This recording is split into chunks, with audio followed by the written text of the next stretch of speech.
bom. Aí ele disse, tudo certo, você está liberado, pode ir embora. Aí aquele capataz pegou as suas coisas e quando estava saindo, o patrão disse, meu amigo, venha cá. Já que você ouviu meus 3 conselhos, eu vou lhe dar 3 pães. E aí tinha 3 pães grandes, só que tinha um maior que todos, um pão imenso. Um pão imenso que ele teve que abraçar para colocar numa sacola, um saco grande. Aí ele disse, esses 2 pães, como a sua lida é grande, a distância da sua terra é longe, você pode comer os 2 pães menores no caminho. Mas esse terceiro pão, esse maior pão, é para você partilhar com a sua família. Você precisa cumprir comigo esse trato. Não, palavra dada, não é? Como é que é aquela missão dada é missão cumprida. Sem nenhum problema. Sim, senhor. E aquele homem pegou as suas trouxinhas, pegou um saco de pão e colocou nas costas e se foi. Um dia de viagem andando, ele não se lembrava mais do caminho, ele se perdeu, e aí agora, até que achou no meio do caminho um senhor no cavalo, ele disse, meu amigo, eu estou perdido, como é que eu faço para mim ir para tal direção, assim, assim? Meu amigo, você está muito perdido, você vai ter que dar uma volta imensa, você está perdido. Para você acertar o caminho, você vai demorar uns 3 dias a mais, mas se você for por esse atalho aqui, esse desvio, meio-dia você faz o trajeto. Aí ele pensou, primeiro conselho, não é?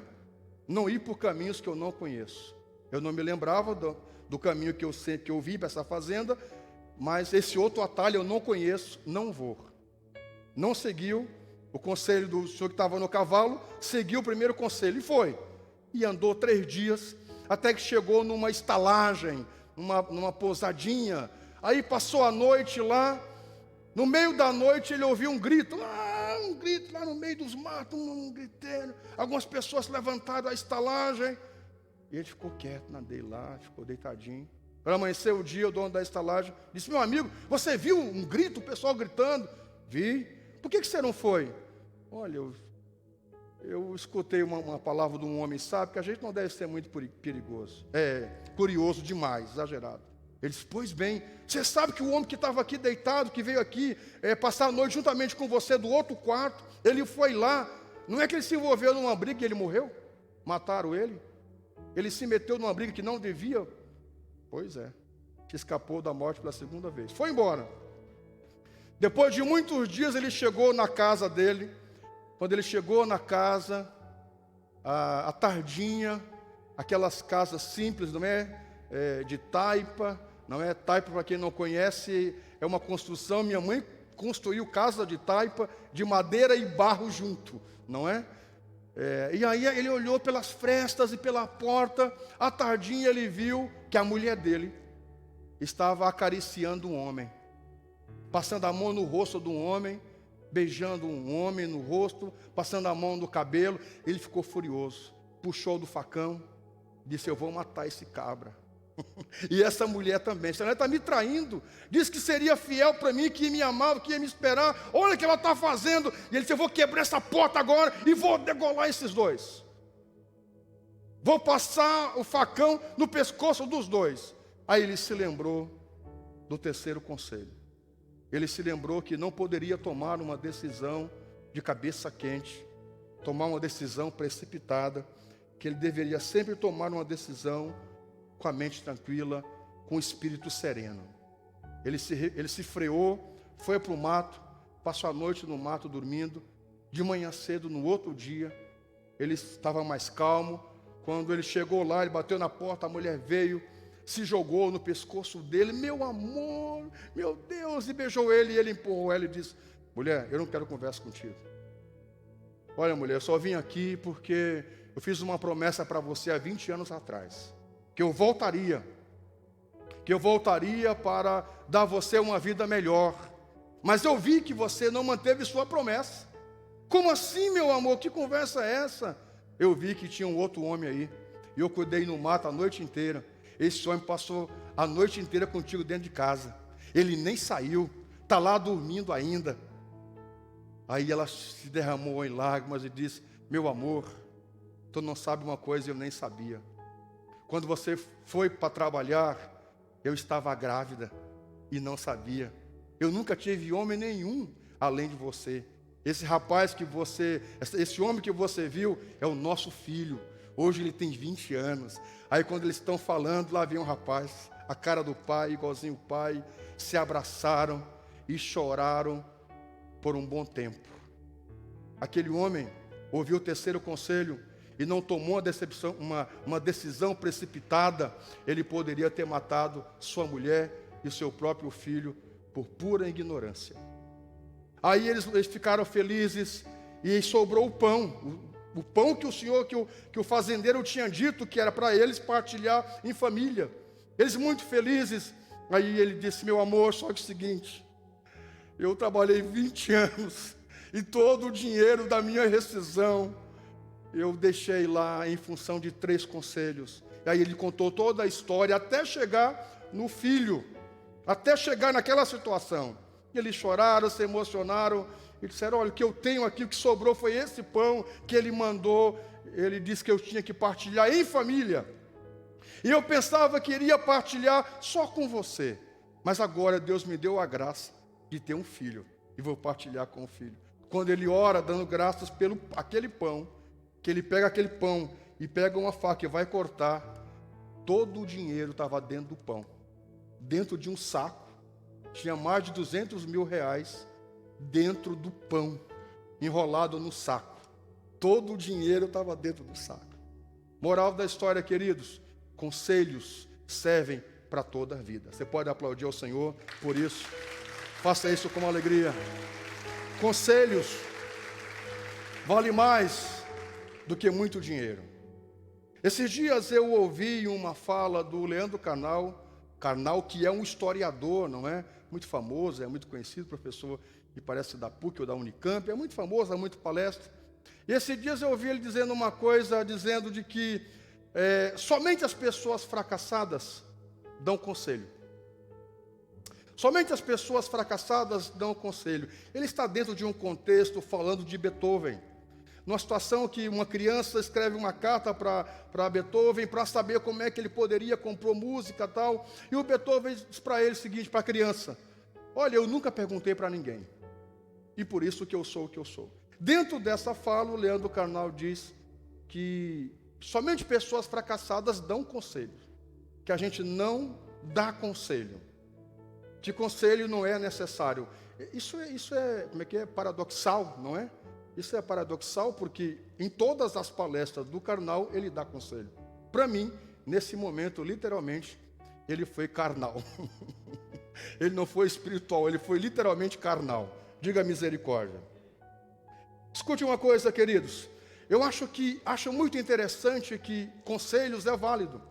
Esses dias, numa live com o pastor Arnoldo, falando, até o Lucas estava junto também, né, Lucas? Falou antes, nessa live com o pastor Arnoldo, sobre crítica e tal, como é que a gente lidava com uma crítica. Eu disse a minha opinião sobre a crítica, de que acho que a crítica não é construtiva. Na minha concepção, eu, Pedro, a crítica nunca é saudável. Para mim, toda crítica, ela é carregada de maldade. O que existe para mim, que é salutar, são conselhos. Conselhos ditos na hora certa, pelas pessoas certas, na ocasião correta e na medida certa. A crítica sempre é carregada de maldade, sabe? Sempre quer desprezar, sempre quer, sabe? Sempre quer se sobressair. O que eu acredito são em conselhos. Até porque acredito com base na palavra de Deus. Então escute uma coisa, toda fala precisa ser nivelada pela palavra de Deus. Eu ainda acredito e quero acreditar por toda a minha vida que qualquer pessoa, com qualquer discurso, seja um teólogo, seja um pastor, seja um filósofo, seja um psicanalista, seja qualquer pessoa que entenda do funcionamento humano, da mente humana, da sociedade, seja quem for, qualquer pessoa que discurse, que fale sobre a vida e sobre o ser humano, esse discurso precisa, para mim, na vida espiritual, precisa estar alinhado com a palavra de Deus. Fora disso, pode ser quem for. Se a pessoa promover um discurso que não está de acordo com a palavra de Deus, para mim essa pessoa pode dizer que viu Deus, que vê Deus toda a semana. Se aquilo que essa pessoa prega, ensina, diz, não está de acordo com a palavra de Deus, para mim pode ter 1000 diplomas de PhD. Não, eu considero um discurso que está alinhado com a palavra de Deus. Digam amém. Um bom exemplo disso é alguém que sobe num altar e ele prega e vem dizer o seguinte: minha gente, Jesus nos tirou do império das trevas e nos transportou para o reino do seu amor. Glória a Deus, aleluia. Agora, no reino do amor de Deus, não há mais sofrimento, não há mais dor, não há mais tristeza. Se alguém sofrer, se alguém sentir dor, é porque está em pecado. Agora em Jesus, todos seremos ricos, todos seremos milionários. Uma parte desse discurso é verdadeiro, uma parte desse discurso eu vou ouvir, uma parte desse discurso eu vou dar crédito. A parte que diz que Jesus me tirou do império das trevas e me transportou para o reino do amor de Deus. Isso está correto? Mas quando alguém diz que no momento em que você aceita Jesus, não há mais sofrimento, não há mais dor, não há mais tristeza, que todos seremos ricos, não é o que a Bíblia ensina. O que a Bíblia diz é que no mundo nós teríamos aflições. O que a Bíblia ensina é que muitas são as aflições dos justos, inclusive. Mas Deus nos dá um conforto.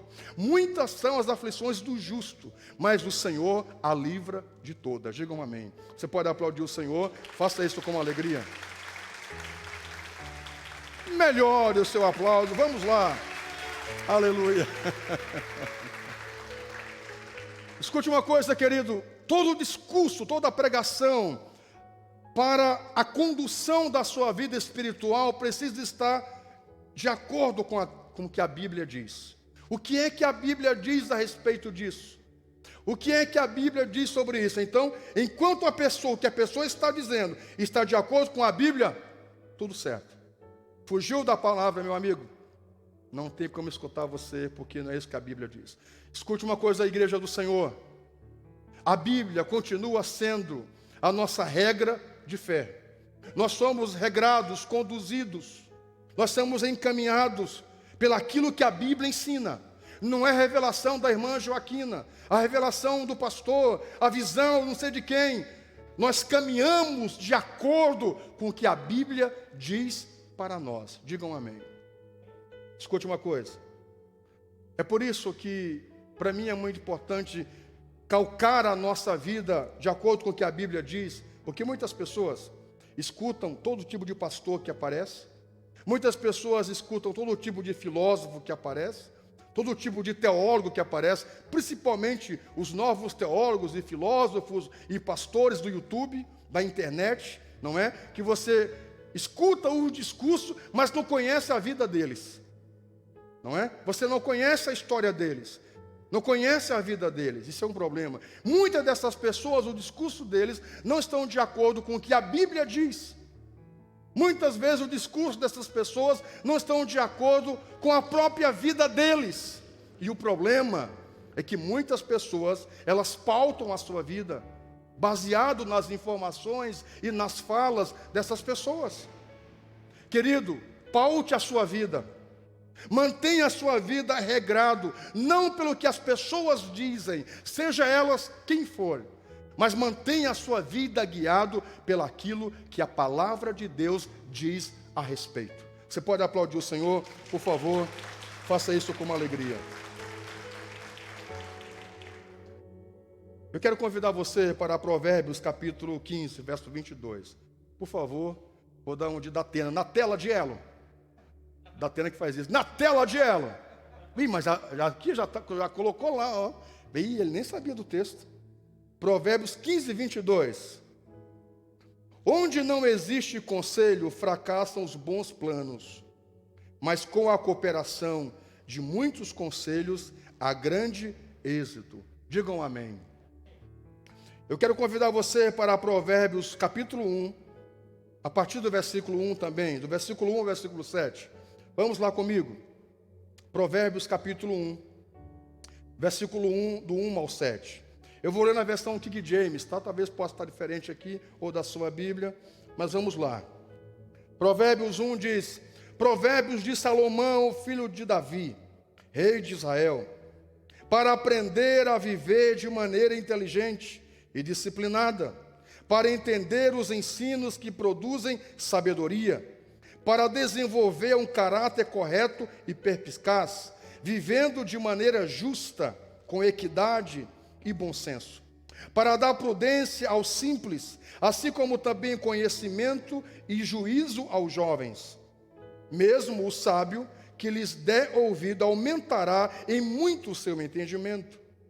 E quem tem discernimento obterá clara orientação para compreender o significado das palavras e parábolas, ditados e enigmas dos sábios. O temor do Senhor é o princípio do conhecimento, mas os insensatos desprezam a disciplina e a sabedoria. Essa é a palavra de Deus. Meus irmãos, sinceramente, nós estamos juntos aqui há 17 anos. Alguns aqui eu conheço há 20 anos. Sinceramente, depois de tanto tempo, a gente vai desenvolvendo cada vez mais o afeto, o amor, a empatia e o carinho pela nossa irmandade. Eu, sinceramente, amo muito essa comunidade, a nossa igreja. Amo muito vocês. Cada dia mais a gente tem, porque são anos, não é? Desenvolvido isso para com os irmãos, essa empatia, esse amor. Um sofre, a gente também sofre. O irmão compra um carro, parece que foi eu que comprei, que foi nós que compramos. O irmão vai lá, a gente vai ungir a casa do irmão, parece que é a nossa casa. O irmão monta uma empresa, a gente se alegra. A gente se alegra no nascimento do filho do irmão. E a gente chora na morte de um parente do irmão. Essa é a nossa via de amor, que nesses 17 anos só tem aumentado e se fortalecido. E é por isso que mensagem como essa é muito importante. Quando eu pensei e orei a Deus por essa mensagem, para mim estava muito claro, não uma mensagem para você subir nas paredes, para você voar, gritar e falar em línguas, embora se você quiser, pode ficar bem à vontade. Não tem nenhum problema. Nós somos uma igreja pentecostal, digam amém. Eu não me importo com isso, pode ficar bem à vontade. Eu pensei justamente nisso, no amor que tenho por esta igreja, trazer esse ensinamento. Nós estamos vindo de 3 finais de semana, no último, à noite, o pastor Arnoldo pregou uma mensagem muito bem estruturada, mas nos 2 últimos finais de semana que eu preguei, eu dei ênfase à pessoa do Espírito Santo. Lembram disso? Oramos e falamos do Espírito Santo, e com base nessas experiências, desses últimos 2 domingos à noite que eu preguei, agora em junho, a partir da Santa Ceia, nós vamos eu fiz o cálculo ali, 5 domingos vai dar no mês de junho. Nós vamos por 5 domingos à noite denominar Noites de Glória. Diga Noites de Glória. Diga Noites de Glória. Diga Noites de Glória. Diga ô glória. Você pode aplaudir o Senhor por isso? Faça isso. Aleluia. A partir da Santa Ceia, nós vamos ter 4 cultos na ceia, 8h30 da manhã, 10 horas, 17 e 19. No culto das 19, a partir da ceia, e nos 4 domingos subsequentes, no mês de junho, nós vamos pregar dando ênfase ao Espírito Santo, a terceira pessoa da Trindade. E nós vamos separar tempo para nós orarmos. E como diz o Lucas brincando hoje, e deixa o menino rodar. E deixa o menino rodar. Digam amém. Você terá liberdade nós vamos fazer momentos de muita busca. No entanto, antes de nós chegarmos, fazemos essa mini conferência, vamos dizer assim, Noites de Glória, eu achei por bem trazer essa mensagem de ensinamento para você, para trazer luz ao seu entendimento com relação à vida. Por quê? Eu conheço pessoas que elas são 100% sinceras nas suas decisões, mas elas estão 100% equivocadas nas suas tomadas de decisões. Eu conheço pessoas ungidas, sabia disso? Sinceramente, muito ungidas, mas que vivem uma vida miserável por falta de entendimento. por falta de sabedoria, e até por falta de alguém que lhes traga conselhos de sabedoria para conduzir a sua vida. Elas seguiram uma vida sozinha, sem ninguém para lhes ajudar. E como aprendemos nessa vida, nós aprendemos de duas maneiras. Nós aprendemos da pior maneira, que é com paulada, e a maioria de nós na vida, nós chegamos até aqui, a maioria de nós aprendendo assim, não é? Debaixo do mau tempo, das experiências. A maioria de nós que está aqui, que chegou ao nível da vida, de conhecimento, de experiência, aprendeu da pior via, debaixo do mau tempo, debaixo de luta. Poucos aprenderam pela via do conselho. Sábios são aqueles que podem, como os nossos filhos, aprenderem, como os nossos jovens, aprenderem a ser alguém na vida e adquirir sabedoria pela via do conselho. E a via do conselho é a via menos dolorosa. Digam amém. Nessa noite eu gostaria que realmente você, e nós, na verdade não é você, sou eu, somos nós, absorvêssemos essa palavra de entendimento, de conselhos para a nossa vida. Por quê? A gente vê muitas pessoas batendo cabeça. Poderia ter uma vida melhor. Eu conheço muita gente com a vida toda enrolada, só na enrascada, toda embaraçada, por falta de ajuda, por falta de alguém que lhe diga: não, meu querido, não é por esse caminho, você vai por esse caminho. Há pessoas que elas se olham e olham a sua vida, elas parecem uma vida toda, sabe, estão toda ilhada, embaralhado, e não sabem como sair disso. E às vezes quem está no meio disso não consegue perceber. Por exemplo, alguém que está muito tempo no meio de um fedor, o seu nariz se acostuma, porque nós somos um ser, na grande maioria, que se molda. E isso é um problema nosso, do pecado. É por isso que Paulo diz: não se molde a esse mundo. A gente vai se moldando ao mundo. Uma pessoa que está muito tempo acostumada com o fedor, ela está ali no meio e ela não sente. É preciso então que o outro venha e diga: meu amigo, que fedor é esse? Limpa a tua roupa, limpa a tua casa, se limpa. Geralmente uma pessoa que está com asa não se percebe. Ou que eu tenho nojo de asa, meu Deus do céu. Ai. Irmãos e irmãs, com perfume dentro da bolsa da minha pasta. Eu tenho um nojo de asa, meu Deus do céu. Tem os irmãos que fazem assim: olá, pastor, pá! Desmaiou. Não foi da unção, foi do fedor. Diga misericórdia. Diga misericórdia.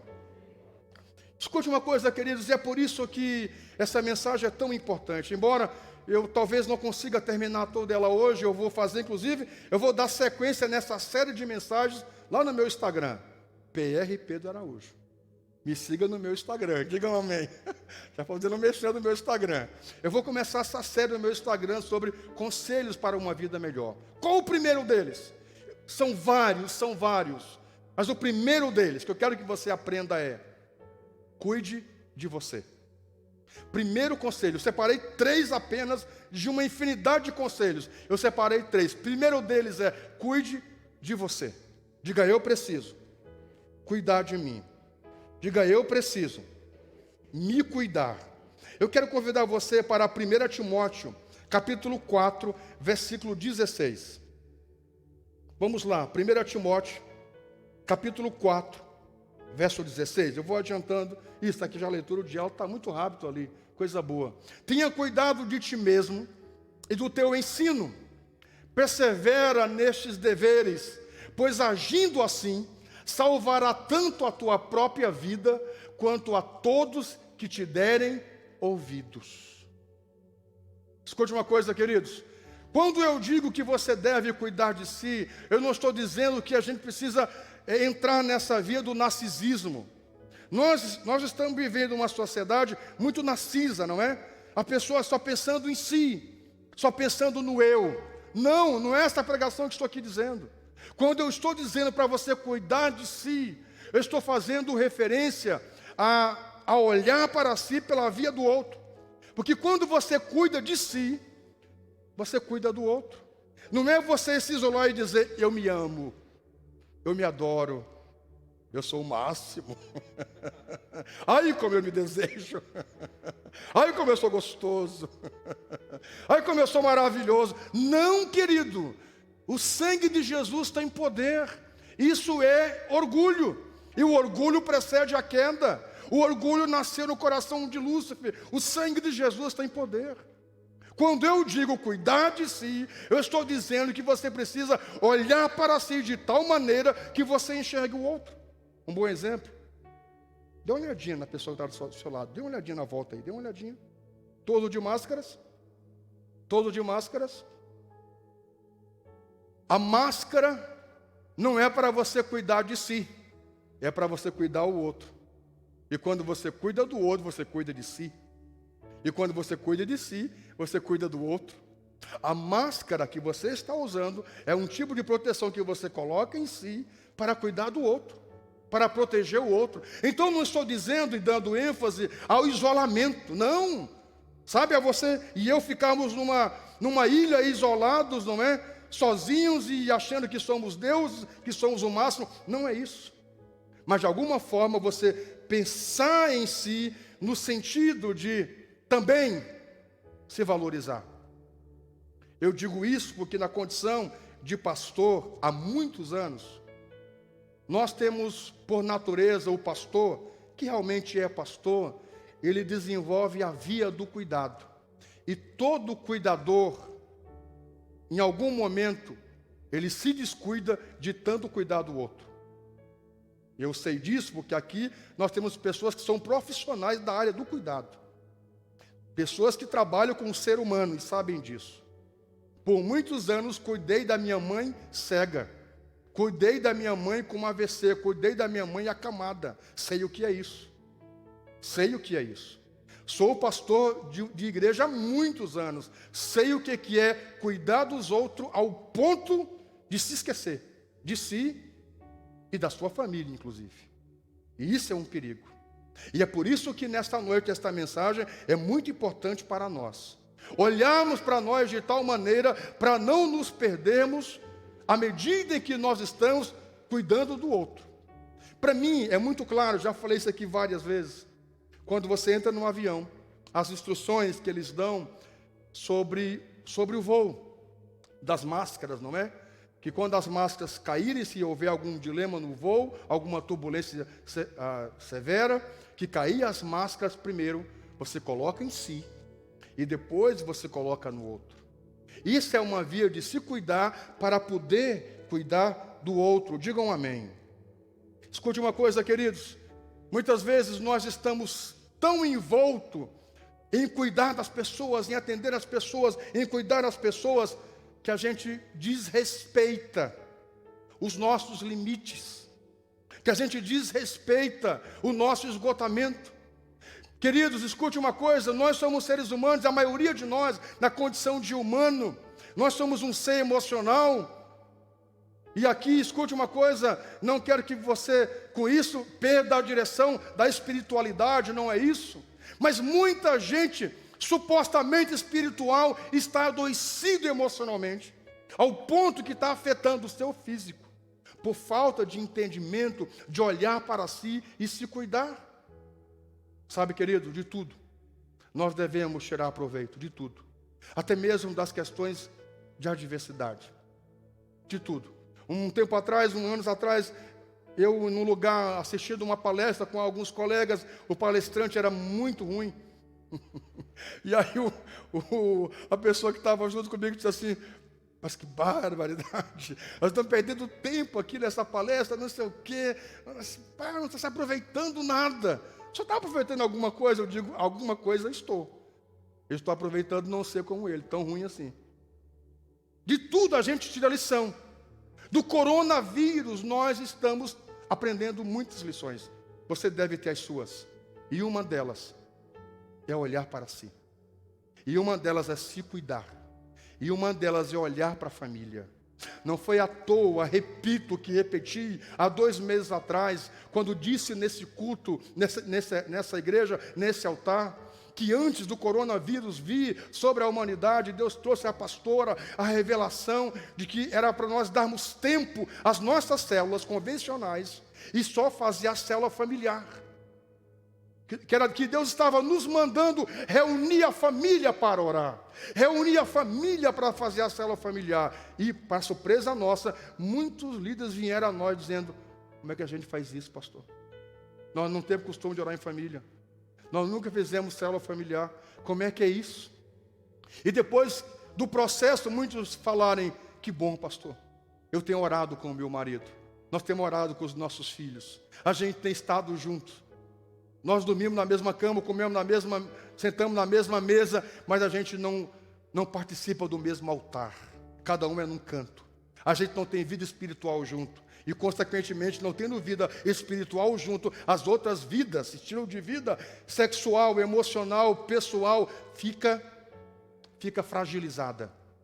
Porque a via que nos sustenta como família é a via espiritual. Você pode aplaudir o Senhor? Faça isso com alegria.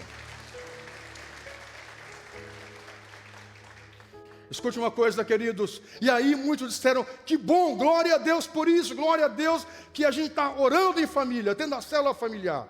E com isso foi um aprendizado. Com isso nós percebemos que a gente pode parar. Eu era uma pessoa que dizia, e tenho uma vida muito corrida, a gente não tem tempo, né? Sempre correndo. Fomos obrigados a parar. Meus irmãos, ano passado nós tiramos 3 dias de férias. Você sabe o que é isso? Trabalhar numa igreja como essa, com muita demanda, tirar 3 dias de férias, e só tiramos por pena das meninas, das crianças, né? 2 moças, coisa mais linda do mundo, meu Deus do céu. E nem um rapazinho se engraça tão cedo, tá? Estou aqui, ó, engatilhado. Os rapazinhos não se emocionam muito logo não, tá bom? Estou aqui engatilhado. Digam amém. Meus irmãos, tiramos só 3 dias em função só das meninas. Porque a gente veio de muita correria para resolver, para atender. Que loucura. Escute uma coisa. E veio o coronavírus e nos fez parar em casa, com a família. Nos fez olhar para nós e cada dia repensar o quanto a gente precisa se cuidar. Não há ministério, não há igreja, não há comunidade, não há trabalho, não há salário que se equipare à bênção de estar com a sua família, minha gente. Não há aventura, não há dinheiro, não há proposta melhor do que estar seguro com a sua família, com a família que Deus deu para nós, deu para você, deu para mim. Então escute uma coisa, esse tempo adverso trouxe para nós um entendimento de a importância de olhar para a nossa família e de nos cuidarmos como família. E quando você ficou em casa por um tempo se cuidando, você se cuidou para cuidar de toda uma comunidade, de toda uma cidade. Você parou para pensar que quando você se cuida, de cuidar, né, a higiene, o distanciamento, você está cuidando de muita gente. Você coopera para o bem-estar de muita gente. Digam amém. Então veja, queridos, é isso que eu quero que você nesse momento atente, é cuidar de si, olhar para si, ver que você é uma obra da criação de Deus, que você tem valor. Tem pessoas que o trabalho consome a vida delas. Tem pessoas que os filhos já cresceram e elas não viram os filhos crescerem. Tem pessoas que o trabalho, que a correria, sabe, correr atrás da máquina, consome todo o tempo. E a gente sabe que a gente pode viver com o necessário. Porque Deus é que cuida de nós. É Deus que vai suprir todas as nossas necessidades. Digam amém. Sabe, gente, chega um momento da nossa vida que a gente se olha e até de forma física a gente não se cuidou da saúde, da gordura, sabe? Da aparência. Não que a gente é só aparência, mas a gente fica tanto no estado de se envolver com os outros e com tanta coisa da vida que a gente não se cuida. Embora é moda para muita gente o cabelo das mulheres, a raiz ser aqui, não é? Mas tudo bem. As pessoas não conseguem nem arrumar o cabelo, se pintar, se ajeitar, se cuidar, porque não tem tempo para si. Porque tanto que fica envolvido com os outros. Cuide de si, olhe para si. Gente, eu conheço muitas pessoas que elas não conseguem descansar, toda hora atendendo alguém, cuidando de alguém, correndo por alguém, sabe? Está sempre assim, ó, querendo resolver o dilema das pessoas. Às vezes em casa eu digo para a pastora, nós temos uma pastora muito excelente, mas às vezes eu digo para ela, meu amor, cuide. Eu sei que você quer atender todo mundo, mas você não vai conseguir resolver o problema de todo mundo.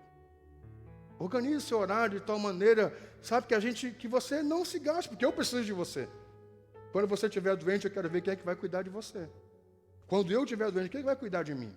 Embora a gente tenha uma igreja, mas família sempre vai ser família. E às vezes a gente se desgasta demais em prol do outro e se esquece de si. E isso é muito sério. A gente deve contar uns com os outros, não tenha dúvida disso. E eu creio que eu posso contar com essa igreja. Mas se eu não cuidar de mim, como cuidarei de vocês? Se você não se cuidar, como vai cuidar do marido? Como vai cuidar dos filhos? Se você não tem um olhar para você de cuidado, meu irmão, cuidar do seu corpo, da sua higiene, como vai atentar para a higiene do seu filho, do seu marido, da sua mulher, do discípulo da célula? Então, primeiramente, você olha para si e se cuida, se analisa, se percebe os seus limites. Eu nunca vou esquecer, repito, já disse isso outras vezes, um dia, as crianças menores, nós não tínhamos com quem deixar, então, para toda visita a gente levava elas, e um dia, eu passei o dia aqui atendendo na igreja, eu acho que na época da construção, eu vinha para cá acho que 6 da manhã, saía daqui 11 da noite, uma loucura assim. E aí eu tinha uma visita para fazer, chegamos em casa, eu que só tomei um gole de café, em pé mesmo na mesa, e disse, vamos lá, porque chegou a hora da visita, pega as crianças e põe no carro.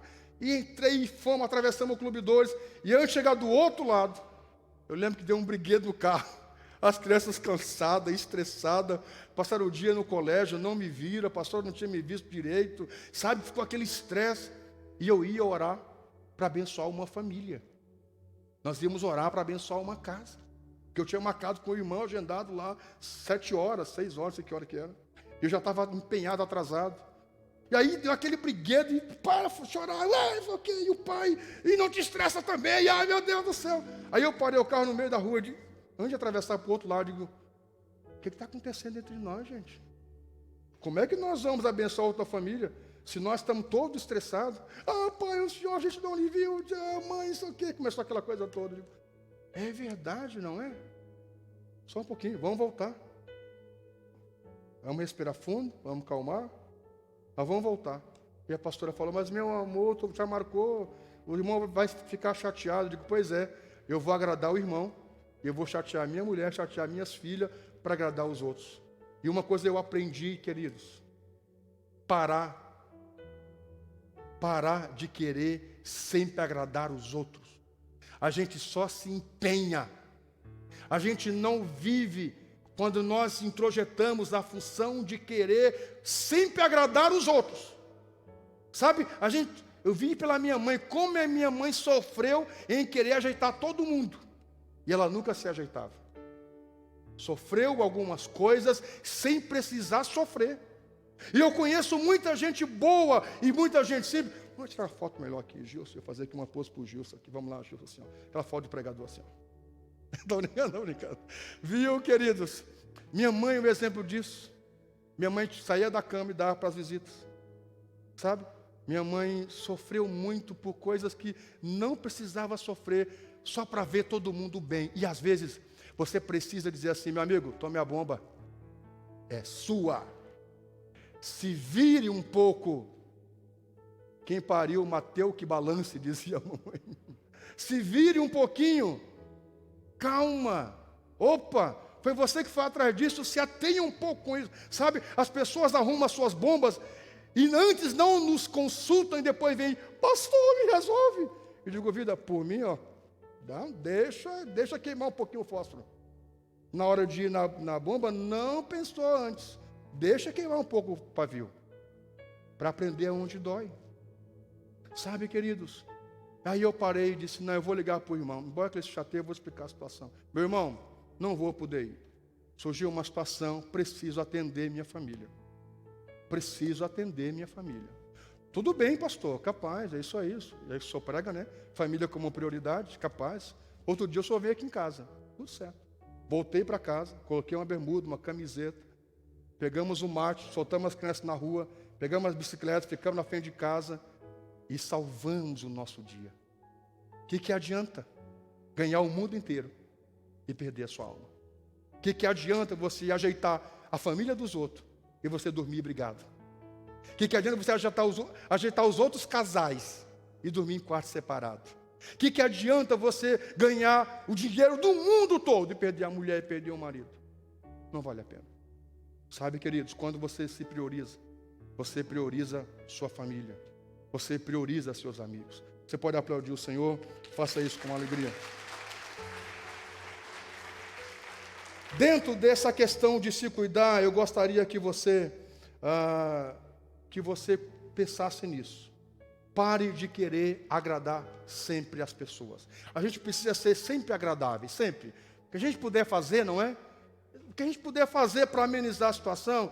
Sabe, antes eu era pior. Antes eu era muito pavio curto. Eu demonstrava com facilidade que não estava gostando da comida. Por exemplo, hoje, né, eu faço uma média. Como é que tá? Tá benção.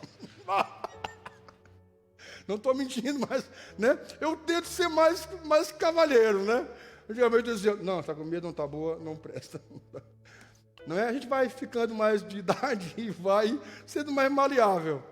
Mas ao mesmo tempo também aprendendo que eu não preciso, que eu não tenho obrigação de fazer todo mundo feliz. Eu preciso ter as minhas prioridades para fazer feliz. A começar da minha família. A começar de mim. Porque se eu não me fizer feliz, eu não farei o outro feliz. Sabe, queridos, o problema de muita gente que nunca consegue achar alguém que lhe ame é porque essa pessoa não se ama de verdade, não se ama genuinamente. Se amar, se cuidar genuinamente, não é postar uma foto e dizer, olha como eu sou lindão, lindoso. Não é isso. As mídias, eu vou pregar um outro dia sobre essa ilusão que se vive nas mídias hoje. Que é uma ilusão. Você, por exemplo, hoje, pega a nossa página na internet, o nosso canal no YouTube, 5.000 amigos. Mas quem assiste é 100 pessoas. Você entendeu? É ilusório. Eu tenho 100.000 seguidores. 10 lhe curtem. Os outros observam a sua vida. São como urubus para observar a sua vida. Como a gente é tolo, não é? Mas isso é uma outra pregação. Você pode aplaudir o Senhor. Vamos lá, faça isso com uma alegria. Digam amém. Digam amém. Então escute uma coisa, queridos. Eu gostaria que você tivesse esse olhar de dizer, poxa, eu preciso cuidar da minha vida, da minha saúde, do meu tempo com Deus. Respeitar o meu limite. Eu sei que até aqui eu posso ir, então eu vou. Cuide disso. Deixa eu correr aqui. E deixa eu ler para você aqui um texto. Vamos lá. Eu quero ler com você Lucas 12, 6 e 7. Vamos lá. Lucas 12, 6 e 7. Eu preciso ir adiantar, porque eu estou no primeiro ainda e tem mais dois importantes. Lucas 12, 6 e 7. Não se costuma vender 5 pardais por 2 pequenas moedas? Entretanto, nenhum deles deixa de receber o cuidado de Deus. Portanto, até os fios de cabelo da vossa cabeça estão todos contados.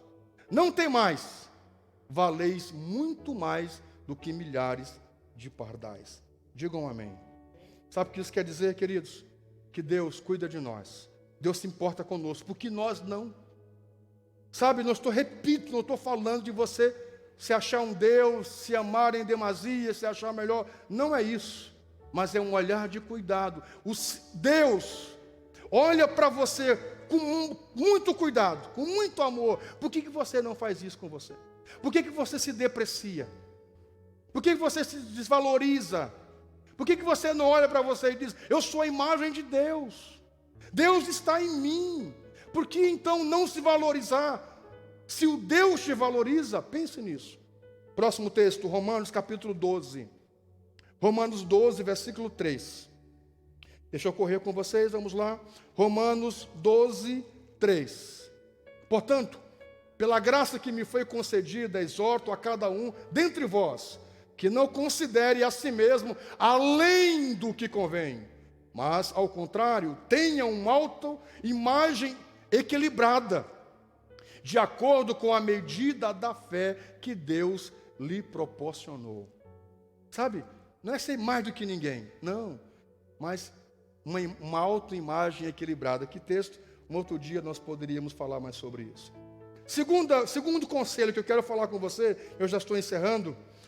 Segundo aprenda a lidar com os conflitos. Diga, eu preciso aprender a lidar com os conflitos. Abra sua Bíblia ou anote Provérbios 12, 16. Vamos lá. Provérbios 12, 16. O insensato revela de imediato o seu aborrecimento, mas o homem prudente ignora o insulto. Próximo texto, Romanos capítulo 12, verso 17.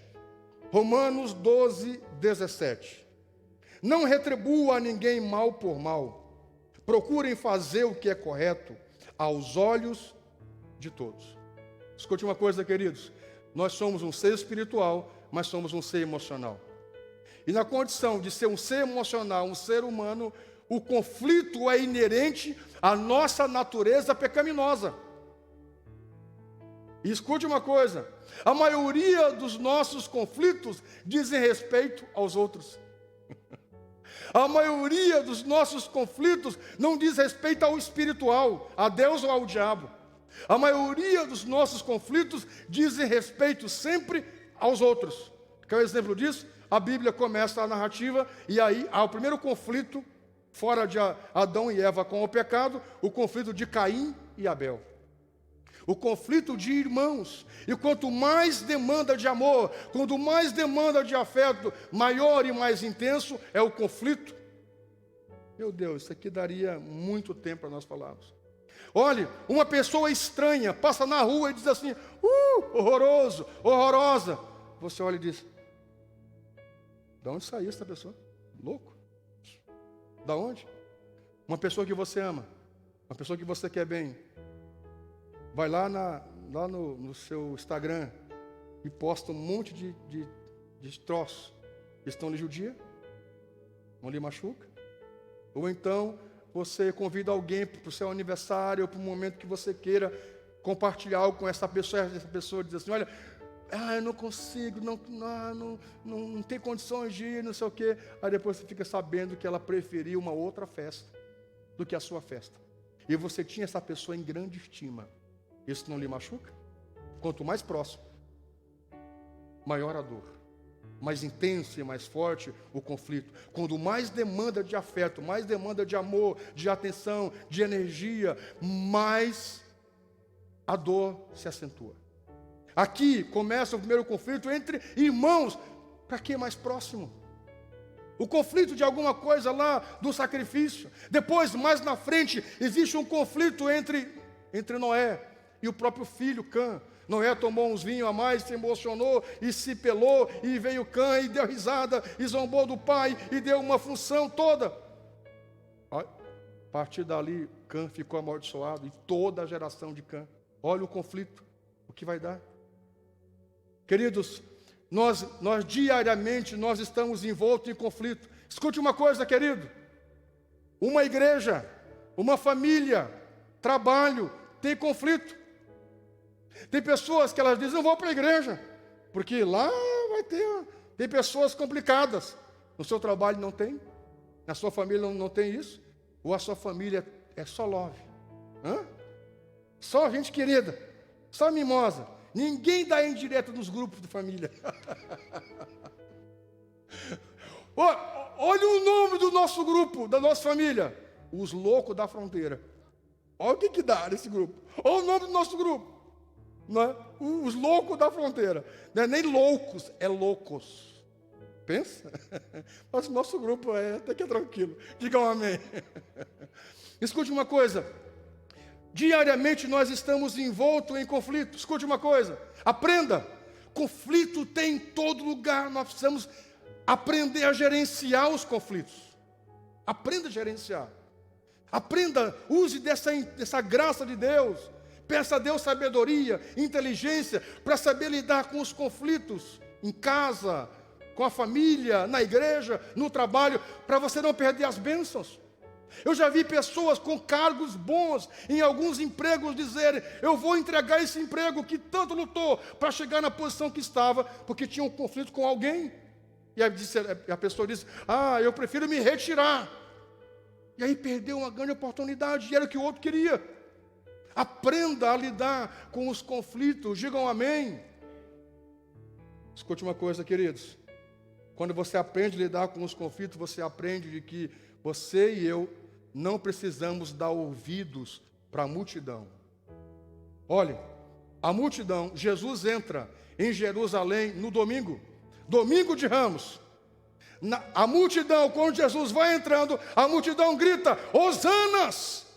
Bendito é o que vem em nome do Senhor. A multidão no domingo, Jesus entrando em Jerusalém. Na sexta-feira, a mesma multidão está dizendo, degola, crucifica. A mesma multidão.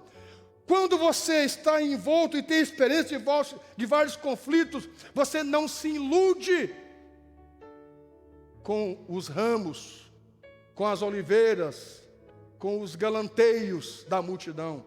Porque a mesma multidão que curte, que dá o like, e a mesma multidão que dá o dislike. Estou com uma linguagem da internet, da mídia, não é? Digam amém. Digam amém. Escute uma coisa, queridos. Quando você... Meu Deus, eu tinha tanta coisa que dizer para vocês. Nossa, mas eu preciso falar isso para você. Quando você lida com conflitos, você consegue detectar a multidão e pessoas sedutoras. Olhe para mim você, querido, para fechar esta mensagem, o terceiro tópico que eu deixo para outro dia. Cuidado, pessoas que sabem lidar com conflitos, conseguem fazer uma leitura de pessoas sedutoras. Gilson, meu grande querido, Gilson especial, Gilson, tu é divino, não há ninguém, não existe um fotógrafo nesta cidade melhor do que o Gilson. Mas tu poderia me dar essa máquina, né, Gilson? Olha a malandragem. Meus irmãos, cuidado com pessoas sedutoras, com pessoas que elas trabalham muito o elogio, são as pessoas tóxicas, sabe? Elas vão seduzindo, elas vão entrando na mente da pessoa, e a pessoa não consegue fazer mais nada sem que o outro não dê o aval. A pessoa não consegue viajar, não consegue sair sem que o outro permita. Eu conheço gente escravizada de pessoas tóxicas, que não é marido e não é mulher. São pessoas que entraram na vida dessas pessoas e elas não podem fazer nada sem que o outro permita. Meus irmãos, quando eu era criança, já contei para vocês isso, mamãe só que isso, ainda bem que está no céu. Apareceu uma mulher na igreja com 5 filhos, não tinha onde morar, a mamãe disse, vai lá para casa, eu te dou um pouso, uma comida. A mulher chorou, fez um escassel e a mãe levou. Aí a mulher ficou à noite, a mãe deu janta, deu café no outro dia, deu almoço, deu janta, e a mulher foi ficando em casa. Meus irmãos, 15 dias depois, a mulher aposentou a mãe para um lado, e a mulher tomou de conta da cozinha, e ela fazia a comida, cuidava da casa, e a minha mãe não podia fazer nada, porque ela que determinava, ela mandava a mãe fazer as coisas. Mãe Maria, vai lá lavar a louça. Irmã Maria, você sabe, eu peguei um nojo de pessoa abusiva, eu tenho repulsa, eu não fui curado disso ainda. Quando eu sinto que alguém está abusando do meu espaço, da minha vida, eu fico desequilibrado. Eu tenho repulsa disso, porque eu passei por isso. Eu acho muito abusivo com as pessoas que vão entrando, sabe, na vida da pessoa e você não pode. Por que você comprou esse telefone? Por que não me ligou, não me avisou, não pediu minha opinião? Tem gente assim, que elas dizem que o outro tem que comer e fazer e vestir. Não é marido, não é mulher, não é pai, nem é mãe, nem é nada. Foi um diabo que entrou, um demônio que entrou na vida daquela família. Meus irmãos, eu lembro, ela servia os 5 filhos dela. O Israel, o Samuel, o Salatiel, tudo era o El. E aí, eu, a Beth, o Tião, nós ficávamos para depois, você acredita nisso? Ela servia os filhos dela, e depois que nós comíamos, nós era o dono da casa. E ela dava o prato e dizia assim, ó, essa palavra eu não estou liberta ainda. Ela dizia assim, ó, estamos conversados. Não tinha repetir. Os filhos dela repetiam e nós não repetia. Um dia, papai disse assim, Maria, vem cá. Meu pai, muito sério, disse: Maria, tu não está vendo o que está acontecendo nessa casa? Tu perdeu o teu lugar. Se eu fosse um homem sem vergonha, eu já tinha ficado com essa mulher e te tirado de casa. Essa mulher está querendo o teu lugar aqui dentro, tu não está vendo isso? Tu é mulher de oração, mas está faltando visão. Olha que interessante. Meu pai não estava bem firmado nessa época, mas era um homem muito correto. E disse: se eu fosse um outro homem, essa mulher, ela passa aqui me seduzindo. Tu não está vendo isso, mulher? Eu vou dar até meio-dia para tu arrancar com essa mulher daqui, senão eu vou pegar ela pelos cabelos e vou jogar ela lá fora. Porque ela quer tomar o teu lugar e tu não está vendo isso. Pela tua imensa bondade, Maria. E ela: é mesmo, né? Minha mãe é mulher de oração, mas faltava sabedoria nesse momento. Até que ela chamou a mulher e disse: ó, Francisco está brabo, está tendo um problema em casa, procura o teu caminho. E assim ela foi. Sabe, gente, nós precisamos aprender a lidar com os conflitos e cuidar com pessoas sedutoras. Aqui na igreja, uma pessoa iludiu a irmã nossa, sabe? A irmã nossa de oração. A pessoa veio vindo, nova convertida, com uma lábia, querendo oração. Dali a pouco a irmã pegou todo o talão de cheque e assinou tudo e deu para a mulher. Agora há pouco a irmã conseguiu se livrar das contas. E a mulher, ó, o filho dessa mulher disse assim para a nossa irmã: tem certeza que a mamãe se converteu? Essa mulher do Trambique, o próprio filho, pensa. Diga a misericórdia. Deixa eu orar com vocês. Eu tinha muitas coisas que dizer para vocês. Mas eu quero que essa igreja cada dia aprenda, queridos. Não se engane. Não se engane, fique atento, fique vigilante. Aprenda, sabe, a observar as situações, as coisas e aprender a lidar com isso. Ore a Deus para que os conflitos que estão diante de você, Deus lhe dê a sabedoria para resolver. Não faça nada de cabeça quente. Por fim, eu encerro com essa história dizendo o seguinte: um certo rapaz chegou no kibbutz, lá em Israel, junto com um oásis, tinha um ancião, e aí ele pediu a água do oásis para tomar, o ancião deu, e aquele rapaz disse assim: que tipo de pessoa vive no kibbutz? Kibbutz é a comunidade dos judeus lá no deserto. E ele disse: que tipo de pessoa vive num lugar como esse? E o rabino, o ancião muito sábio, respondeu com uma pergunta: que tipo de pessoa vive no lugar da onde você veio? E o rapaz prontamente respondeu: as piores. Da onde eu vim só tem fofoqueiro, trambiqueiro, mentiroso, gente falsa. Graças a Deus que eu me mudei da onde eu estava, porque eu não quero mais ver aquela gente falsa, traíra.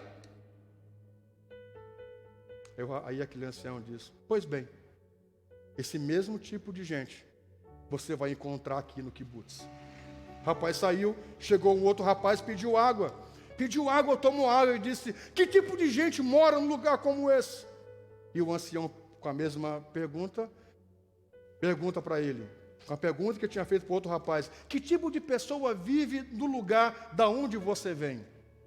E o rapaz responde, com lágrimas nos olhos: as melhores possíveis. Eu venho do lugar das melhores pessoas possíveis no mundo. Pessoas queridas, pessoas que me faltam, pessoas caridosas, pessoas carinhosas, pessoas leais, pessoas amigas. A minha dor é ter deixado essas pessoas. O ancião responde: são essas pessoas que você vai encontrar aqui. Aquele rapaz sai, um senhor que ouviu as duas conversas, chega para o ancião e diz: que tanta sabedoria! Como é que alguém consegue responder para duas pessoas diferentes a mesma pergunta com respostas diferentes? Ele diz: porque nós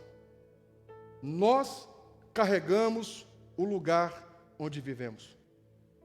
Nós carregamos o lugar para onde vivemos. Se nós somos pessoas problemáticas, nós só vamos achar pessoas problemáticas. E nós só veremos pessoas problemáticas. Se nós somos pessoas de paz, nós acharemos e veremos só pessoas de paz. E é por isso que precisamos nos olhar, porque nós encontraremos para onde for aquilo que somos, aquilo que carregamos. Se coloque em pé, deixa eu orar com você. Coloque a mão todo o seu coração. Amado Senhor, eu oro nessa noite. Eu oro porque aprendemos nessa noite. E nós precisamos, Senhor, como igreja, como povo, como comunidade, melhorarmos, Senhor. Precisamos como pais, como maridos, como amigos, como pastor, como ovelha, como discípulos, crescermos, evoluirmos, nos tornarmos pessoas melhores, Pai. A começar olhando para nós e nos cuidando, Senhor. Cuidando como servos, como filhos, como amigos. Amado Senhor, nos dê a sua graça. Nos dê sabedoria para saber mediar os conflitos que aparecem nas nossas vidas. Não nos deixa, Pai, jogar fora os sonhos, os projetos, o ministério, as bênçãos que o Senhor tem nos prometido, nos entregue, por não saber lidar com a adversidade, com os conflitos. Nos ensina, Senhor, acalma o nosso coração, nos conduza, Pai, nos dê sabedoria, porque eu sei que o Senhor tem preparado uma mesa para nós, na presença dos nossos inimigos. Eu sei que o Senhor vai ungir a nossa cabeça com óleo, ao ponto que o nosso cálice vai transbordar. Para tanto, Senhor, nos leva, Senhor, às correntes das águas tranquilas e refrigera a nossa alma por amor do seu nome. Sê conosco, Pai, em nome do Senhor. Que todos digam que assim seja. Debaixo desse bem